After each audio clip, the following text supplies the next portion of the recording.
नमस्कार साथियों, आप देख रहे हैं बिहार समाचार, जहां आपको मिलती है बिहार की दिन भर की ताजा और बड़ी खबरें। आज की पहली खबर, सम्राट कैबिनेट की 64 बड़े फैसले पर मुहर। कैबिनेट की बैठक में राज्य के विकास और जनहित से जुड़े 64 महत्वपूर्ण प्रस्तावों पर मुहर लगाई गई। 50 करोड़ तक के सरकारी टेंडर केवल बिहारियों को ही देने का फैसला लिया है। बुधवार को इसे बिहार लोक निर्माण संहिता में जोड़ने की हरी झंडी दी गई। इसके तहत 25 लाख से 50 करोड़ तक की परियोजनाओं का निविदा केवल बिहार के निवासियों के नाम होगा। इसके लिए कंपनी बिहार में रजिस्टर्ड होनी चाहिए या संवेदक बिहार का निवासी होना चाहिए। जिन कंपनियों में बिहार के निवासियों के 51% शेयर होंगे, उन्हें भी सरकार के इस फैसले का लाभ मिलेगा।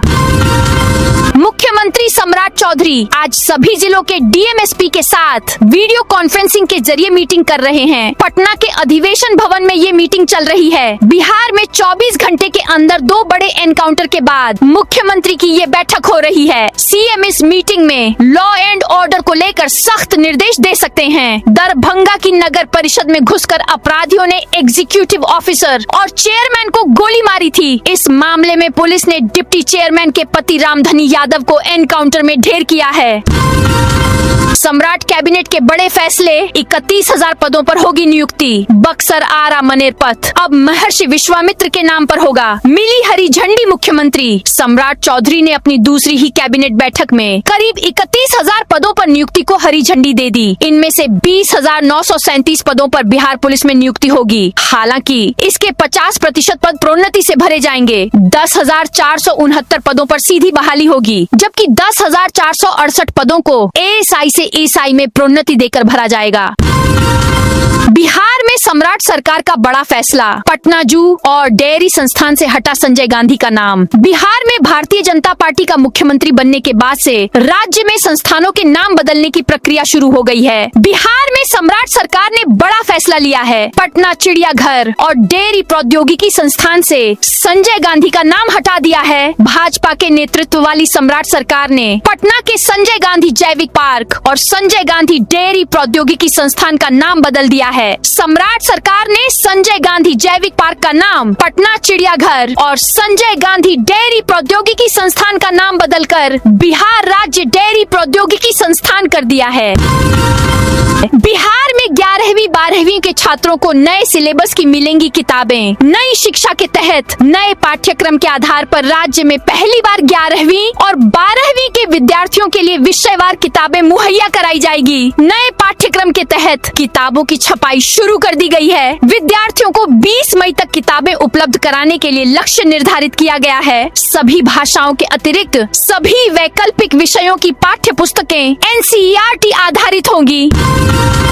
पटना में खोले जा रहे सबसे ज्यादा म्यूल अकाउंट। साइबर ठगी के खिलाफ बिहार पुलिस ने बड़े पैमाने पर कार्रवाई शुरू कर दी है। मंगलवार को साइबर प्रहार 3.0 के तहत साइबर अपराध एवं सुरक्षा इकाई ने 5,036 म्यूल यानी फर्जी बैंक खातों की पहचान की है। इन खातों का इस्तेमाल साइबर क्रिमिनल ठगी की रकम को इधर उधर ट्रांसफर करने में करते थे। यह कार्रवाई national cyber crime reporting portal पर दर्ज 5,078 शिकायतों के आधार पर की गई है। पुलिस का कहना है कि इन खातों के जरिए साइबर ठगी का बड़ा नेटवर्क चल रहा था, जिसे अब तोड़ने की तैयारी है।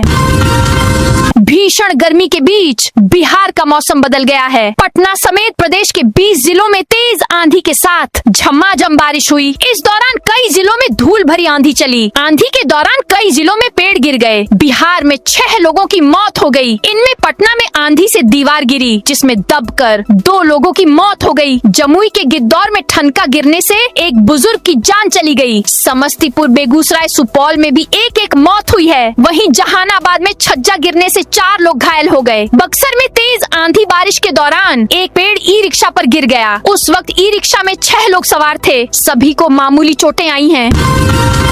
भागलपुर एनकाउंटर पर बीजेपी आरजेडी आमने सामने। बिहार भाजपा वाणिज्य प्रकोष्ठ की ओर से बुधवार को आयोजित भामाशाह की जयंती समारोह में भाजपा प्रदेश अध्यक्ष संजय सरावगी ने अपराधियों को सख्त संदेश दिया। उन्होंने रविंद्र भवन में व्यवसायियों और उद्योगपतियों को भरोसा देते हुए कहा कि बिहार में अपराध करने वालों को बख्शा नहीं जाएगा। भागलपुर में अपराधी के पुलिस मुठभेड़ में मारे जाने की चर्चा करते हुए कहा कि अपराधियों के लिए संदेश साफ है कि अपराधी या तो अपराध छोड़ दें या बिहार। पटना के सरकारी स्कूलों में बदलेगा पढ़ाई का तरीका। अब हर हफ्ते 3 दिन चलेंगी प्रैक्टिकल कक्षाएं। पटना जिला शिक्षा कार्यालय ने माध्यमिक और उच्च माध्यमिक स्कूलों में बेहतर शैक्षणिक वातावरण बने, इसके लिए सभी प्रधानाध्यापकों को दिशा निर्देश जारी किया है। हाल में जिले के सरकारी स्कूलों के निरीक्षण के दौरान पाया गया था कि विद्यालय में शैक्षणिक वातावरण सौहार्दपूर्ण नहीं है। किशनगंज में कुरियर कर्मी पर 6,22,000 गबन का आरोप। किशनगंज में निजी कुरियर कंपनी के कर्मचारी पर 6,22,000 रुपए के गबन का आरोप लगा है। कंपनी ने इस संबंध में सदर थाना में प्राथमिकी दर्ज कराई है। आरोपी की पहचान अभिषेक कुमार झा के रूप में हुई है, जो समस्तीपुर जिले का मूल निवासी है और किशनगंज के रुईधासा हनुमान मंदिर रोड पर रहता है। PMCH होगा पूरी तरह पेपरलेस, मरीजों को मिलेगी डिजिटल सुविधा। बिहार के सबसे बड़े सरकारी अस्पतालों में से एक पटना मेडिकल कॉलेज एवं अस्पताल अब पूरी तरह डिजिटल होने जा रहा है। मरीजों को बेहतर सुविधाएं देने के उद्देश्य से अस्पताल को हाईटेक बनाया जा रहा है। इसी कड़ी में मई के दूसरे सप्ताह से PMCH के नए भवन परिसर में वाईफाई सुविधा शुरू की जाएगी। आगे अस्पताल की पूरे सिस्टम को पेपरलेस बनाने की दिशा में भी कदम उठाए जाएंगे। गयाजी से 50 इलेक्ट्रिक बसें चलेंगी। गयाजी में बिहार विधानसभा अध्यक्ष प्रेम कुमार ने बुधवार देर शाम राज्य पथ परिवहन निगम के कार्यों की समीक्षा की। उन्होंने अधिकारियों को परिवहन सेवाओं को सुरक्षित, सुलभ और जनोपयोगी बनाने के लिए योजनाओं के समयबद्ध क्रियान्वयन का निर्देश दिया। समीक्षा बैठक से पूहले पुरानी बस स्टैंड स्थित इलेक्ट्रिक बस चार्जिंग स्टेशन का निरीक्षण किया। लगभग 5 करोड़ 80 लाख रुपए की लागत से निर्मित यह अत्याधुनिक चार्जिंग प्वाइंट आगामी इलेक्ट्रिक बस संचालन के लिए महत्वपूर्ण है। उन्होंने इसे तकनीकी उन्नति और पर्यावरण संरक्षण की दिशा में एक अहम प्रयास बताया। बिहार में भू सर्वेक्षण ने पकड़ी रफ्तार, गांवों का चौहद्दीकरण शुरू। बिहार में फार्मर रजिस्ट्री अभियान के बाद अब विशेष भूमि सर्वेक्षण कार्य ने फिर से गति पकड़ ली है। इस अभियान के तहत गांवों के चौहद्दीकरण यानी सीमांकन का कार्य तेजी से शुरू कर दिया गया है। जिले में फिलहाल गांवों की सीमाओं का निर्धारण किया जा रहा है। अधिकारियों के अनुसार चौहद्दी तय होने के बाद अगला चरण किस्तवार प्रक्रिया का होगा, जिसमें जमीन के प्लॉट नंबर दर्ज किए जाएंगे। पटना रेल प्रोजेक्ट्स पर GM छत्रसाल सिंह सख्त। पूर्व मध्य रेल के महाप्रबंधक छत्रसाल सिंह ने मुख्यालय में आयोजित उच्च स्तरीय समीक्षा बैठक में विभिन्न महत्वपूर्ण निर्माण परियोजनाओं की प्रगति का जायजा लिया। इस दौरान Harding park terminal, Pataliputra coaching complex, Karbigahiya colony और जगजीवन स्टेडियम से जुड़े कार्यों पर विस्तार से चर्चा की गई। CM सम्राट चौधरी आज 1 मई को नालंदा आएंगे। बिहार के CM सम्राट चौधरी 1 मई को नालंदा आ रहे हैं। CM के दौरे को लेकर जिला प्रशासन पूरी तरह अलर्ट मोड पर है। निर्धारित कार्यक्रम के अनुसार रमेरा प्रखंड के प्रणवा गांव आएंगे। सुरक्षा को सर्वोच्च प्राथमिकता देते हुए जिला पदाधिकारी कुंदन कुमार ने कार्यक्रम स्थल और उसके आसपास के क्षेत्रों को टेम्पररी रेड जोन यानी नो फ्लाई जोन घोषित कर दिया है। पेट्रोल 14 रुपए नुकसान में बेच रही तेल कंपनियां। इंटरनेशनल मार्केट में कच्चे तेल की बढ़ती कीमतों के बावजूद रिटेल रेट न बढ़ने से कंपनियों को हर 1 लीटर पेट्रोल और डीजल पर घाटा हो रहा है। रेटिंग एजेंसी ICRA के मुताबिक तेल कंपनियां पेट्रोल पर 14 और डीजल पर 18 प्रति लीटर का नुकसान झेल रही हैं। मिडिल ईस्ट में जारी तनाव के कारण सप्लाई चेन प्रभावित हुई है, जिससे कच्चे तेल के दाम तेजी से बढ़े हैं। इससे तेल कंपनियों पर बोझ बढ़ रहा है। यही नहीं, रसोई गैस के लिए भी सरकार पर 80,000 करोड़ का बोझ बढ़ रहा है। पटना में 1 करोड़ 25 लाख के इंजेक्शन कफ सिरप जब्त। पटना के अगमकुआं थाना क्षेत्र की रूपस नगर कॉलोनी में ड्रग विभाग की टीम ने बड़ी कार्रवाई की है। टीम ने यहां से 1 करोड़ 25 लाख रुपए से अधिक मूल्य के इंजेक्शन और कफ सिरप बरामद किए हैं। इसके साथ ही 3 अलग अलग ब्रांड के कोडिन युक्त कफ सिरप भी बड़ी मात्रा में मिले हैं। अधिकारियों के मुताबिक ये इंजेक्शन मूल रूप से कैंसर मरीजों को दर्द कम करने के लिए दिए जाते हैं, लेकिन इनका इस्तेमाल नशे के लिए किया जा रहा था। आंधी बारिश से 6 बिजली टावर ध्वस्त। बुधवार रात आई भीषण आंधी ने पश्चिम चंपारण जिले में बिजली व्यवस्था को पूरी तरह चरमरा दिया। बेतिया से ठकराहा पावर ग्रिड के बीच 1,20,000 केवीए सप्लाई वाले 6 टावर पोल गिरकर जमींदोज हो गए। इस कारण गंडक पार के दियारा क्षेत्र में करीब 16 घंटे से बिजली आपूर्ति पूरी तरह बाधित है। हजारों उपभोक्ता अंधेरे में रहने को मजबूर हैं। गोपालगंज को बड़ी सौगात, गंगा नारायणी पथवे को मंजूरी। बिहार में सम्राट चौधरी की अगुवाई में हुई कैबिनेट बैठक में 29 अप्रैल 2026 को कुल 63 एजेंडों पर मुहर लगी। इनमें सबसे अहम एजेंडा गंगा एवं नारायणी पथवे परियोजना को मंजूरी देना रहा, जिसे राज्य के इंफ्रास्ट्रक्चर विकास के लिहाज से बड़ा कदम माना जा रहा है। मंडईवीर परियोजना की लागत 82% बढ़ी। फल्गु नदी पर निर्माणाधीन मंडईवीर परियोजना की लागत में शुरुआती आकलन की तुलना में लगभग 82% की वृद्धि हो चुकी है। अब यह परियोजना 424.21 करोड़ से पूरी होगी। शुरुआती लागत 232.83 करोड़ रुपए अनुमानित थी। भूमि अधिग्रहण और दूसरे अड़चनों के कारण काम में विलम्ब हुआ और लागत बढ़ गई। प्राक्कलन का तीसरी बार पुनरीक्षण हुआ है, जिसे राज्य मंत्रिमंडल ने बुधवार को अपनी स्वीकृति दे दी। बिहार में कानून व्यवस्था को मजबूत करने में सरकार का बड़ा कदम। बिहार सरकार ने कानून व्यवस्था मजबूत करने के लिए बड़ा फैसला लिया है। अब राज्य के निजी प्रतिष्ठानों में लगे सीसीटीवी कैमरे भी सरकारी निगरानी सिस्टम से जोड़े जाएंगे। बुधवार को मुख्यमंत्री सम्राट चौधरी की अध्यक्षता में हुई मंत्रिमंडल की बैठक में इस प्रस्ताव को स्वीकृति दी गई। 50 करोड़ की संपत्ति, 50 सवाल साक्ष्य दिखाए तो पानी पीने लगे निलंबित थानेदार। पटना किशनगंज के निलंबित थानेदार अभिषेक रंजन से बुधवार को ईओयू कार्यालय में 6 घंटे पूछताछ हुई। ईओयू की टीम ने उनकी 50 करोड़ की अवैध चल अचल संपत्ति के संबंध में 50 सवाल पूछे। कई सवालों का गोलमोल जवाब देने पर टीम ने साक्ष्य सामने रखे तो अभिषेक पानी पीने लगे। रेलवे भर्ती बोर्ड का बड़ा अपडेट, 10 दिन पहले पता चलेगा परीक्षा शहर। रेलवे भर्ती बोर्ड ने एनटीपीसी भर्ती की सीबीटी परीक्षा को लेकर महत्वपूर्ण सूचना जारी की है। नोटिस में परीक्षा शहर, तिथि, ई कॉल लेटर डाउनलोड और आधार सत्यापन से जुड़ी अहम जानकारियां दी गई हैं। नोटिस के अनुसार अभ्यर्थी परीक्षा शहर और तिथि की जानकारी परीक्षा से 10 दिन पहले आरआरबी की आधिकारिक वेबसाइट पर देख सकेंगे। सीबीटी परीक्षा 7 मई से शुरू होकर 21 जून तक विभिन्न चरणों में आयोजित की जाएगी। एडमिट कार्ड परीक्षा तिथि से 4 दिन पहले डाउनलोड के लिए उपलब्ध होंगे। फतुहा इंडस्ट्रियल एरिया के लिए बड़ी खुशखबरी, पीएनजी स्टेशन तैयार। फतुहा औद्योगिक क्षेत्र में पाइप्ड नेचुरल गैस पीएनजी आपूर्ति आरंभ जल्द होंगे। गैस वितरण के लिए पीएनजी स्टेशन पूरी तरह तैयार हो चुका है और अब औद्योगिक इकाइयों व स्थानीय उपभोक्ताओं को कनेक्शन देने की प्रक्रिया अंतिम चरण में पहुंच गई है। उम्मीद है कि अगले 1 महीने के भीतर क्षेत्र के उद्योगों में पीएनजी आपूर्ति शुरू कर दी जाएगी।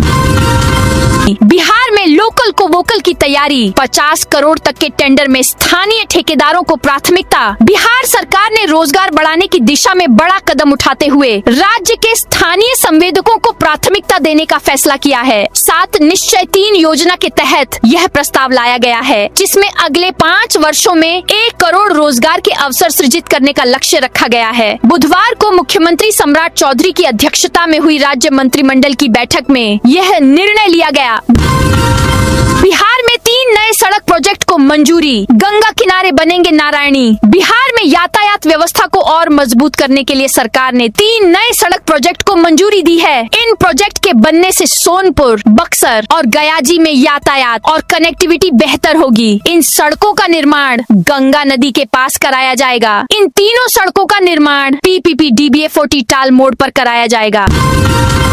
नालंदा और शेखपुरा के 14 शिक्षकों की बड़ी मुश्किलें। बिहार में शिक्षा विभाग के अंदर फर्जीवाड़े की जड़ें कितनी गहरी है, इसका अंदाजा विजिलेंस जांच की ताजा रिपोर्ट से लगाया जा सकता है। निगरानी अन्वेषण ब्यूरो ने राज्य भर के उन 1346 नियोजित शिक्षकों की सूची जारी की है, जिन्होंने 2006 से 2015 के बीच फर्जी या इनवैलिड इंस्टीट्यूट के प्रमाण पत्रों के आधार पर सरकारी नौकरी हासिल की है। इस मामले में विजिलेंस के महानिदेशक निदेशक ने कड़ा रुख अपनाते हुए नालंदा के 9 और शेखपुरा के 5 शिक्षकों समेत सभी संदिग्धों का पूरा ब्यौरा जिला शिक्षा पदाधिकारियों से तलब किया है। भारत नेपाल के बीच बाढ़ सुरक्षा और सिंचाई पर अहम बैठक। भारत नेपाल कोसी व गंडक परियोजनाओं की संयुक्त समिति JCKJP की 11वीं बैठक गुरुवार से शुक्रवार 30 अप्रैल से 1 मई तक काठमांडू में होगी। इसके साथ ही नेपाल से होकर बहने वाली नदियों पर बाढ़ पूर्वानुमान गतिविधियों हेतु संयुक्त बैठक शुक्रवार यानी 2 मई को होगी। बिहार से बाहर जाने वाले छात्रों की संख्या घटी। बिहार में शीघ्र ही कैबिनेट का विस्तार होगा। पूर्व मुख्यमंत्री नीतीश कुमार के कार्यों और नीतियों को नए मुख्यमंत्री सम्राट चौधरी ने आगे बढ़ाने का संकल्प लिया है। उस पर कार्य भी शुरू हो गए हैं। ये बातें उप मुख्यमंत्री विजय कुमार चौधरी ने बुधवार को प्रेस वार्ता के दौरान कही।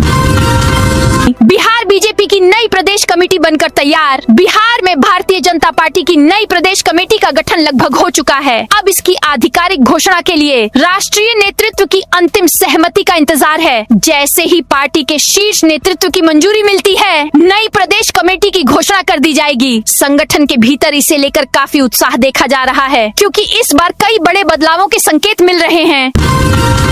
किसानों की जमीन 20 गुनी तक महंगी होगी। पटना राजधानी के आसपास बसने वाली ग्रीनफील्ड सैटेलाइट टाउनशिप किसानों के लिए समृद्धि का द्वार खोलेगी। डीएम डॉक्टर त्यागराजन SM ने कहा कि लैंड पुलिंग मॉडल के तहत विकसित होने वाली इस परियोजना में किसान पार्टनर होंगे। उन्हें न केवल अपनी जमीन का 55% हिस्सा विकसित प्लॉट के रूप में वापस मिलेगा, बल्कि कीमत में 10 से 20 गुना तक की बढ़ोतरी होगी।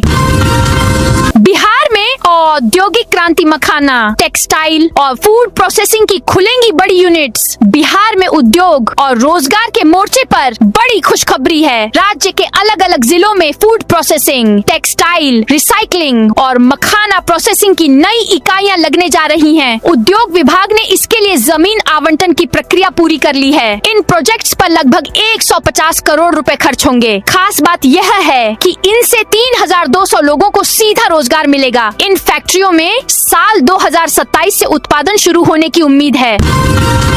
सम्राट सरकार ने बिजली उपभोक्ताओं को दी खुशखबरी। राज्य सरकार ने शिक्षा क्षेत्र को सशक्त बनाने के लिए बड़ा कदम उठाया है। 7 निश्चय 3 के तहत उन्नत शिक्षा उज्जवल भविष्य योजना में राज्य के सभी जिला स्कूलों और प्रत्येक प्रखंड के एक उच्च माध्यमिक विद्यालय को मॉडल स्कूल के रूप में विकसित किया जाएगा। इसके लिए वित्तीय वर्ष 2026 से 27 में कुल 8000 करोड़ रुपए खर्च किए जाएंगे। तेज प्रताप बोले, कंगना रनौत के चक्कर में पड़े हैं चिराग। बिहार की राजनीति में अपने बयानों को लेकर सुर्खियों में रहने वाले तेज प्रताप यादव ने चिराग पासवान को लेकर बड़ा बयान दिया है। इस बार तेज प्रताप के निशाने पर चिराग का कोई नीतिगत मुद्दा नहीं, बल्कि केंद्रीय मंत्री की निजी जिंदगी है। हाल ही में एक YouTube चैनल को दिए इंटरव्यू में तेज प्रताप ने बॉलीवुड अभिनेत्री और बीजेपी सांसद कंगना रनौत के साथ उनकी कथित नजदीकियों का जिक्र किया है। उन्हें कहा कि चिराग पासवान एक्ट्रेस के चक्कर में पड़े हैं। दरभंगा के राघोपुर ड्योढ़ी में 500 साल पुराना इतिहास मिला। दरभंगा में पांडुलिपियों की खोज और संरक्षण को लेकर अभियान चलाया जा रहा है। शहर के समृद्ध ऐतिहासिक और पौराणिक अतीत को नए सिरे से सामने लाना शुरू कर दिया है। जिला पदाधिकारी कौशल कुमार ने अधिकारियों को निर्देश दिया है कि पांडुलिपियों की खोज और सत्यापन काम में तेजी लाई जाए और इसकी नियमित निगरानी सुनिश्चित की जाए। बिहार शरीफ के राणा बीघा मोहल्ले में जल जमाव और कीचड़। बिहार शरीफ नगर निगम के वार्ड नंबर 49 अंतर्गत राणा बीघा मोहल्ले में हाल बेहाल है। पिछले कई महीनों से सड़क पर जल जमाव और कीचड़ से लोगों की परेशानी बढ़ गई है। मुख्य मार्ग पर जल जमाव के कारण मंदिर और लाइब्रेरी जाने का रास्ता पूरी तरह बंद हो गया। दरभंगा के राघोपुर ड्योढ़ी में 500 साल पुराना इतिहास मिला। दरभंगा में पांडुलिपियों की खोज और संरक्षण को लेकर अभियान चलाया जा रहा है। शहर के समृद्ध ऐतिहासिक और पौराणिक अतीत को नए सिरे से सामने लाना शुरू कर दिया है। जिला पदाधिकारी कौशल कुमार ने अधिकारियों को निर्देश दिया है कि पांडुलिपियों की खोज और सत्यापन काम में तेजी लाई जाए और इसकी नियमित निगरानी सुनिश्चित की जाए। बिहार से बाहर जाने वाले छात्रों की संख्या घटी। बिहार में शीघ्र ही कैबिनेट का विस्तार होगा। पूर्व मुख्यमंत्री नीतीश कुमार के कार्यों और नीतियों को नए मुख्यमंत्री सम्राट चौधरी ने आगे बढ़ाने का संकल्प लिया है। उस पर कार्य भी शुरू हो गए हैं। ये बातें उप मुख्यमंत्री विजय कुमार चौधरी ने बुधवार को प्रेस वार्ता के दौरान कही। शेखपुरा में नए स्कूल भवन की मांग को लेकर बवाल। शेखपुरा के एकसारी बीघा गांव में गुरुवार को ग्रामीणों और छात्राओं ने मिलकर शेखपुरा छेवाड़ा सड़क मार्ग को जाम कर दिया। जाम के कारण सड़क पर वाहनों की लंबी कतार लग गई और आवागमन पूरी तरह बाधित हो गया। ग्रामीणों का कहना है कि गांव में संचालित मिडिल स्कूल का भवन काफी जर्जर हो चुका है। यहाँ केवल 3 कमरों में 8वीं तक की पढ़ाई हो रही है, जो खुद भी खराब हालत में है। मजबूरी में बच्चों को बरामदे और खुले स्थान पर बैठकर पढ़ाई करनी पड़ रही है। 24 घंटे में सुचारू नहीं हुई जलापूर्ति तो आपदा प्रबंधन एक्ट के तहत होगी कार्रवाई। गया जी शहर में पड़ रही भीषण गर्मी के बीच जलापूर्ति व्यवस्था चरमराने की शिकायतों पर जिला प्रशासन ने सख्त रुख अपना लिया है। पिछले 4 दिनों से सिंगरा स्थान जलापूर्ति केंद्र से पानी की सही सप्लाई न होने की शिकायतें मिल रही थीं। इसे गंभीरता से लेते हुए जिलाधिकारी शशांक शुभंकर ने नगर आयुक्त अभिषेक पलासिया और बुड़को की टीम के साथ पुलिस लाइन स्थित सिंगरा स्थान जलापूर्ति केंद्र का औचक निरीक्षण किया। निरीक्षण के दौरान पुलिस लाइन मुख्य सड़क के किनारे स्लुइस वाल्व बंद मिलने पर डीएम बुरी तरह भड़क गए। डीएम ने सख्त निर्देश देते हुए कहा कि अगले 24 घंटे के अंदर बंद पड़े स्लुइस वाल्व को ठीक कराकर जलापूर्ति बहाल की जाए। सत्याग्रह एक्सप्रेस में 25 लाख की नेपाली चरस बरामद। रेलवे सुरक्षा बल आरपीएफ नरकटियागंज ने 15,273 सत्याग्रह एक्सप्रेस में बड़ी कार्रवाई करते हुए करीब 25 लाख रुपए मूल्य की 4.318 किलोग्राम नेपाली चरस के साथ 2 तस्करों को गिरफ्तार किया है। यह कार्रवाई 29 अप्रैल को सिसवा बाजार और घुगली स्टेशन के बीच की गई। गुप्त सूचना के आधार पर आरपीएफ की टीम ने ट्रेन में सघन जांच अभियान चलाया। गोरखपुर के लिए नहीं है सीधी ट्रेन, चक्का जाम की चेतावनी। सीमावर्ती क्षेत्रों में एक बार फिर रेल आंदोलन की सुगबुगाहट तेज हो गई है। रक्सौल नरकटियागंज रेलखंड पर ट्रेनों की भारी कमी को लेकर यात्रियों में गहरा आक्रोश है। स्थानीय लोगों का कहना है कि रक्सौल से सुबह 4:40 बजे के बाद अगली ट्रेन दोपहर 3:30 बजे मिलती है, यानी करीब 11 घंटे तक कोई सेवा उपलब्ध नहीं रहती। इससे यात्रियों को भारी परेशानी झेलनी पड़ रही है। तो दोस्तों, ये थी आज बिहार की दिन भर की ताजा और बड़ी खबरें। अब कल मिलते हैं नई खबरों के साथ।